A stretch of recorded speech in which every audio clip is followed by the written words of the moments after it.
Haven't seen you in a long while. Take those off because I don't need them right now. Anyways, I wanted to pop on and give you just a tidbit of a topic that I was actually discussing with a coach of mine this morning. And in case you're not sure who I am Christy All, psychic medium, and I help people to strengthen their capacity to use their intuition in their everyday life. So that is me, and today's topic is really about your to-do list versus your fun list. Now, I don't know about you guys, but this shift from having worked in an office or where there is far more structure in an office environment and then being able to leave that office environment and then go home or be engaged in sort of our fun activities, there's no delineation anymore. Working from home, it's as though I experience it myself where I have home stuff and I have work stuff all in one space, and then suddenly there's not enough energy to propel you to leave the house, to go outside, to go to the workshop, to go to the fun things that you enjoy, to go hiking or whatever. Having a home office or having to work from home in general or remotely at all seems as though when we start to, or when we finish whatever the task is, it's as though we find immediately the very next thing that we have to do. And my coach uses a fantastic analogy of a scale, right? So our to-do list is typically filled with energetically heavy things that we have to get done, chores we have to get done. If we're working from home, tasks, to-do lists, clients you have to call, spreadsheets you have to populate, filing, all of the business aspect of that work. And that feels energetically and can feel energetically really, really heavy. And most often these days, it's completely outweighing the fun side of the scale, the things that we love to do, or things that bring us energy or create space for energy. So like when we do physical activities, working out, going for a hike, meeting with people that we care about, things that boost our energy, that side of the scale can feel significantly lighter than our to-do side of the scale, which feels heavy and taxing, and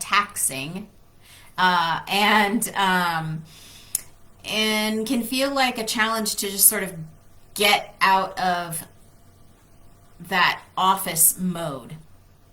So, I just found that really interesting, and it spoke to me specifically because I work from home, right? I do my work typically remotely, and so when I come into my office, it feels like, oh yeah, I have to do this and I have to do that, and oh, don't forget to send that email, don't forget to do this, such and such, and you get wrapped up of it, and I leave my office, okay, so now my work, quote unquote, is finished. But now I'm in the house and now I have other tasks and other chores and other things that I need to do. And then suddenly the day's gotten away from me. It's 5 o'clock in the evening, 6 o'clock in the evening, 8 o'clock in the evening.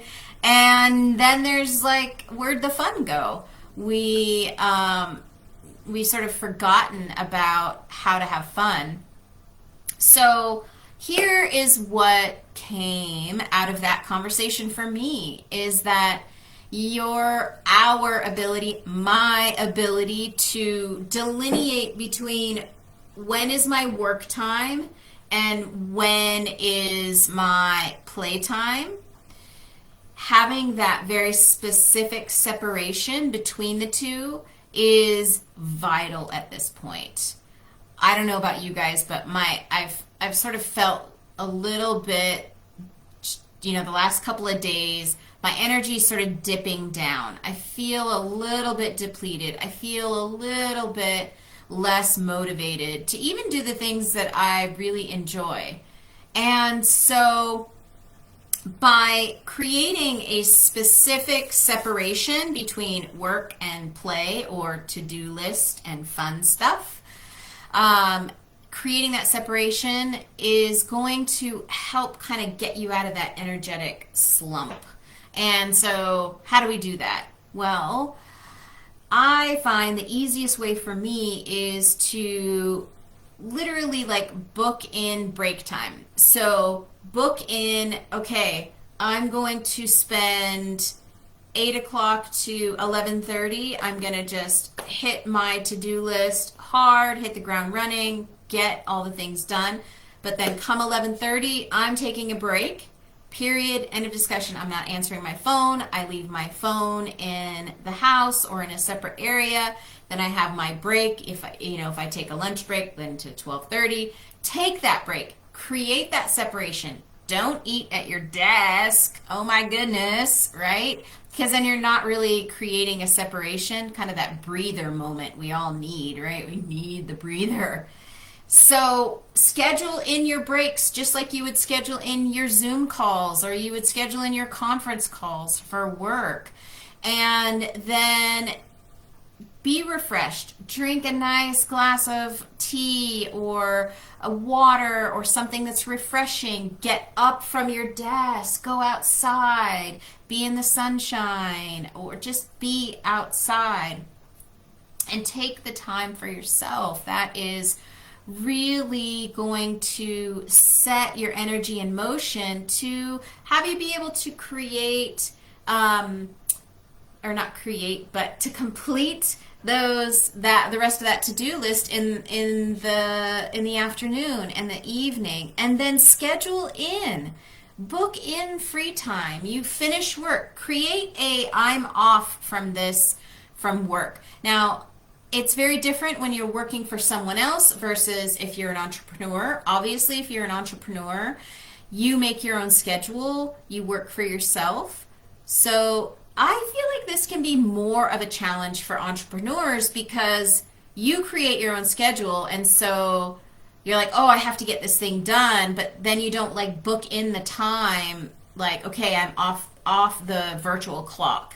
Like 6 o'clock comes, boom, I'm done. Okay, I walk out of the room, I close the laptop, I turn off my business phone, and I go into another part of the house, or I go outside again. I feel like for entrepreneurs it can be a bit more challenging to create that delineation between work time and play time. There's this mentality of like, oh, I have to hustle, hustle, hustle. If you don't make any time to fill your cup back up energetically, right, then you're constantly running on fumes. You're just like, there's nothing to give. And if there's nothing to give, what you're putting out, people aren't really going to be attracted to that, right? Because they feel the same way you do, just like depleted and just run down, right? So being able to fill your cup up with energy by doing the things that you love and the things that you're interested in will refresh your view on how to approach the to-do list. So that just kind of came up for me today, and because I'm really feeling it as well, and as a solopreneur, as they say, I basically work by myself, for myself, and it's really important to fill your cup up and increase that energy so that you can continue your forward momentum and come from a place of joy and fun versus like drudgery and just yuckiness. And yeah, so I thought that was really interesting, and I plan to go outside, and I have scheduled my chores. I've scheduled my to-do list for today. Here's what I know that I need to complete. And after that, then I get to have fun. I get to do what I want. I get to go walk my dog. I get to be outside. And that for me really helps to fill my energetic cup up so that when I come back and sit back down at my computer or I'm, sending emails from my phone, I know that I'm coming from a place of being fulfilled energetically and having excess energy to give to those things. It's a very different feeling. For me personally, I know that when I come from a place of sort of like tasking and, oh, I have to get this done, it's not as fun, right? I'm not having as much fun, so obviously I'm not going to be as well received because people are feeling the same way. You're looking for something or someone to support that like uplifting feeling. And yeah, so that's what I'm feeling today. Your to-do list versus your fun list, and creating space in your schedule for the things that you love to do to fill your cup up. It's really, really important. Especially for those of us that really are feeling energetically depleted. And yeah, so tell me, what is on your fun stuff list for today, for this week? Like, what are you going to go out and do and fill your cup up with? I would absolutely love to hear what that is for you, and how are you going to schedule that in your day? Make time, create space for what you love to do. Tell me in the comments. I'd love to hear. I hope you guys have a fantastic day, and thank you so much for joining me. Hi, Sierra. Hi, Mom. Good to see you both. And yeah, enjoy. Get out there and do some fun stuff. It's worth it. Have a good day. Bye.